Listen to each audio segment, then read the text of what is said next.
Hello everyone, and welcome. Today we're diving into a simple yet effective upgrade for your HP ProOne 600G all-in-one desktop, the ATEC 8GB DDR3 RAM module. If your ProOne 600G is starting to feel a little sluggish, especially when multitasking or running more demanding applications, this could be just what it needs.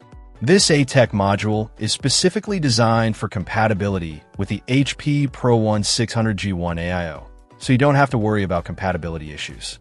It's an 8GB single module, operating at 1600 MHz with a PC3-12800 rating. It's a DDR3 SODIMM, which is the standard for all-in-one computers and features the standard 204-pin configuration. It's also non-ECC unbuffered memory, running at the standard 1.5E. One of the best things about this upgrade is how easy it is to install. ATEC designed this for a quick and painless at-home installation. No need to be a tech expert. Just consult your system's manual for the correct seating and channel guidelines.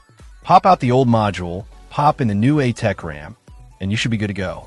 The benefit of upgrading your RAM is significant. By expanding your system's memory capacity, you're allowing it to handle more tasks simultaneously without bogging down.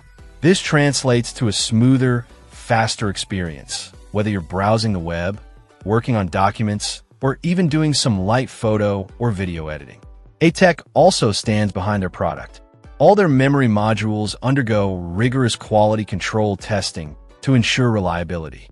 Plus, it's backed by ATEC's limited lifetime warranty, which offers peace of mind. And if you run into any issues, their knowledgeable tech team is available to help before and after your purchase. So, if you're looking for a straightforward and effective way to breathe new life into your HP ProOne 600G AIO, the ATEC 8GB DDR3 RAM module is definitely worth considering. It's a simple upgrade that can make a noticeable difference in your system's performance. Check out the video description for updated price. And thank you for watching this video.